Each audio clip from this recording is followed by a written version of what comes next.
Mwiwe neza, reka tubasuhuze twongere tubahe ikaze kuri YouTube channel yacu Vumbura.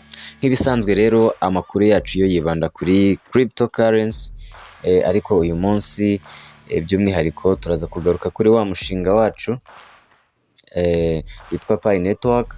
Tubagezeho amakuru agiye atandukanye ndetse agezweho, ariko amakuru yacu araza kuba ashingiye ku bibazo tuba twaragiye tubazwa n'abantu badukurikira, yaba kuri YouTube, yaba kuri WhatsApp, yaba no kuri Telegram, kugira ngo tubashe kuba satisfyinga cyangwa tubashe kubaha ibisubizo by'ibibazo bafite. Ubwo rero by'umwihariko ikiganiro cyacu kiraza kwibanda ku ngingo zikurikira.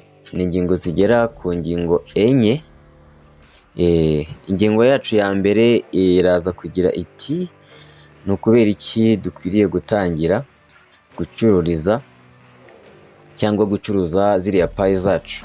Ubwo iyo mvuze kuzicuruza ni mu bijyanye na goods and services. Turaza kureba impamvu dukwiriye kuzicuruza cyangwa kuzitanga turi kugura serivisi cyangwa igicuruzwa runaka. Hanyuma indi ngingo ya kabiri iraza kuba yibanda ku kijyanye n'impamvu peer to peer ziri gukorwa ndetse n'ikigero ziri kugenda zikorerwaho,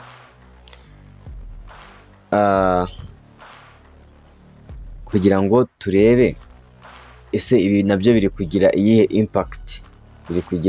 impact, ubwo ariko abantu bemerewe gukora icyitwa peer to peer ni abantu bamaze gupasinga KYC. Ese ibi byo biri kugira iyihe impact, bigeze ku ruhe rwego? Mbese naho turaza kugira icyo tugenda tubasangizaho. Ikindi cya gatatu turaza kwibaza tuti abantu bibagiwe passphrase ni iki bakora kugira ngo batazahomba.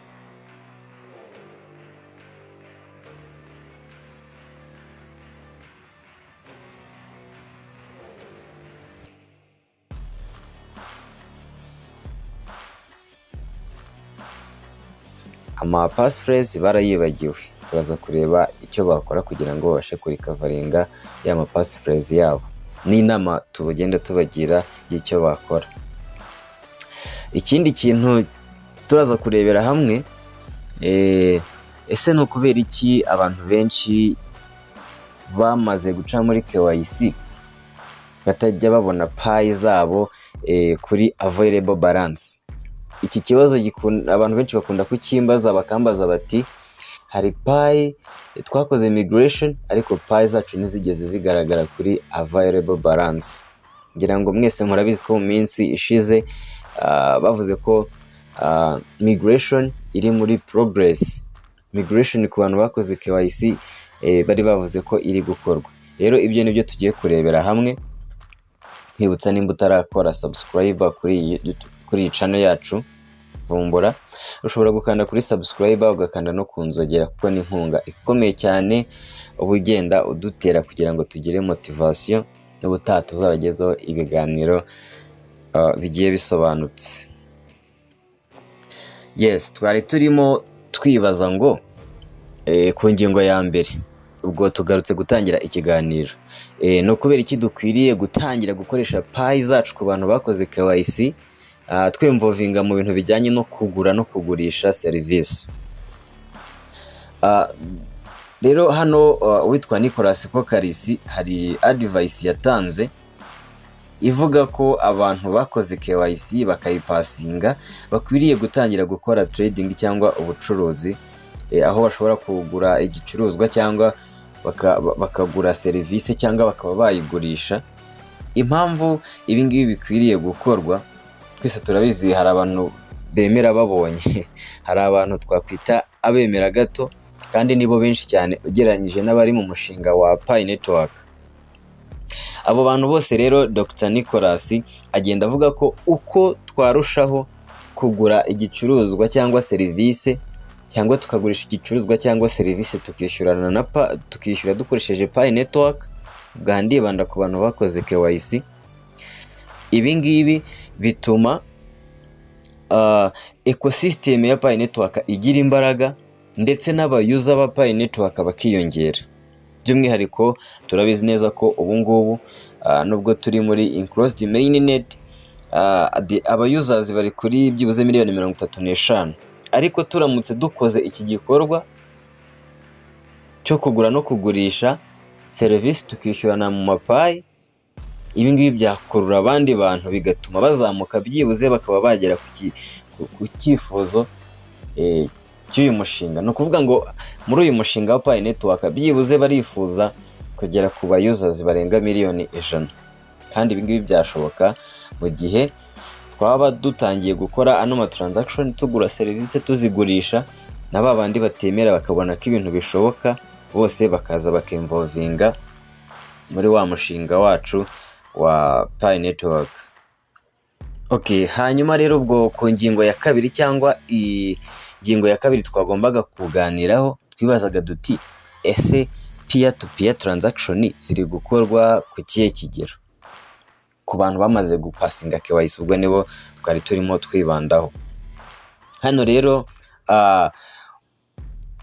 uriya mugore ushinzwe ibintu bijyanye na finance umushinga wa Pi network, ntabwo ndi kwibuka izina rye, ariko ashinzwe ibya finance, avuga ko icyitwa peer to peer transaction cyangwa guhanahana Pi network muguze serivisi, uguze serivisi cyangwa uguze igicuruzwa cyangwa ukigurishije, biri kugenda byiyongera ku muvuduko wo hejuru cyane, nk'uko blockchain ya Pi network ibigaragaza.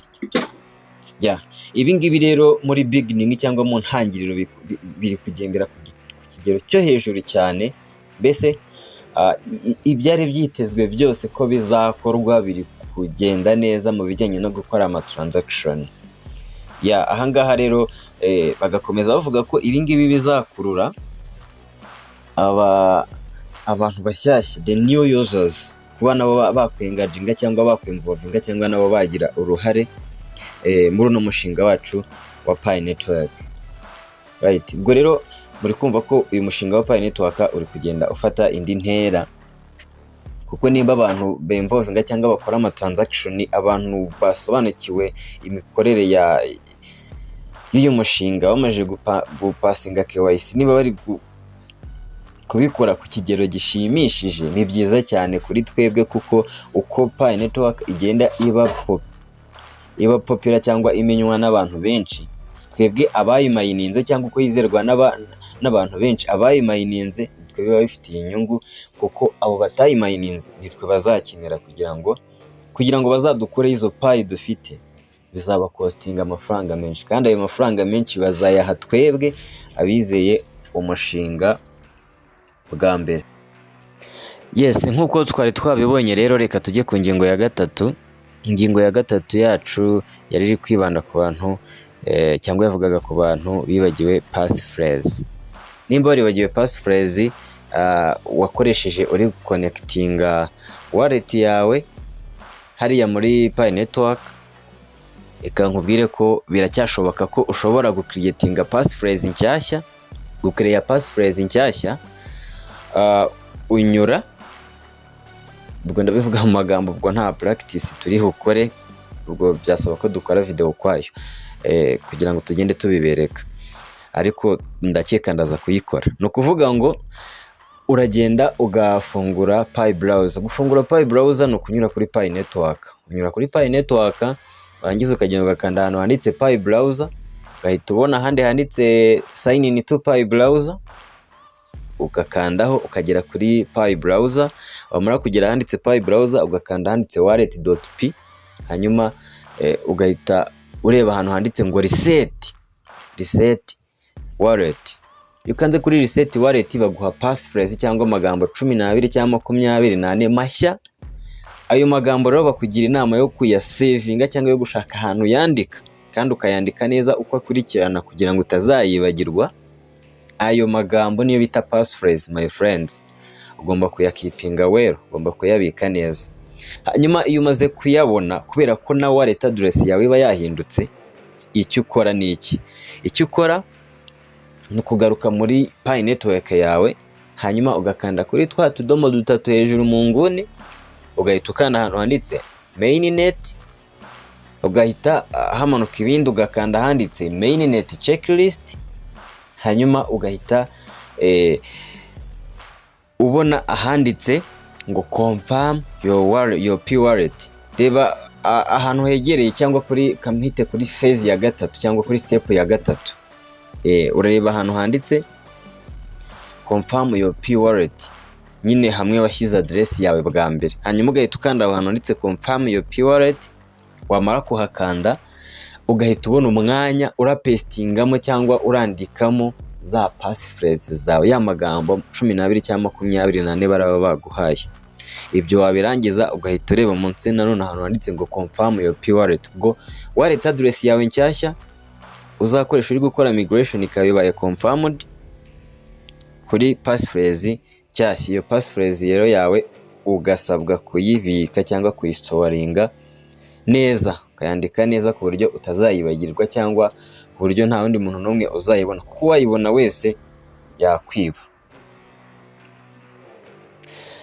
Yes, noneho reka turebe ku ngingo ya kane. Ku ngingo ya kane twari turi kwibaza ngo ni ukubera iki abantu benshi bamaze guca muri KYC batajya babona Pi zabo kuri available balance. Hari abantu benshi bakunze kugenda bambaza kino kibazo ngo ni ukubera iki Pi zacu tutazibona kuri available balance.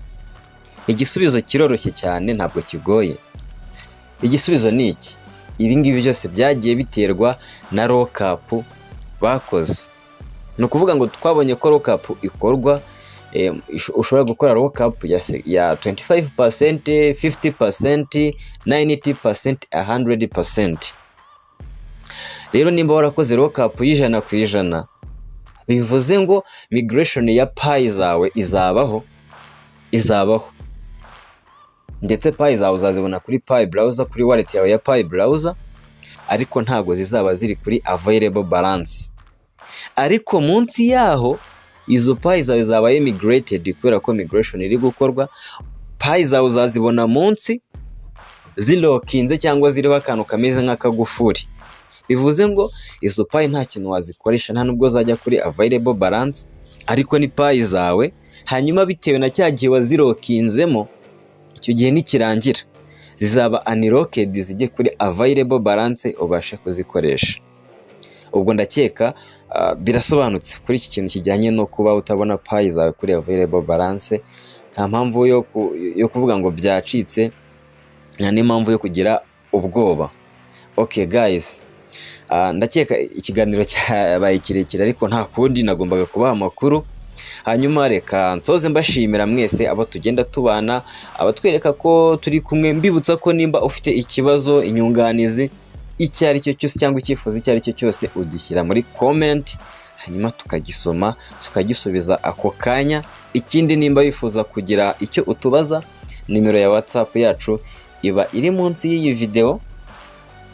Ushobora kutwandikira kuri WhatsApp ukatubwira icyifuzo cyawe cyangwa ikibazo cyawe, tukagufasha iyo bishoboka.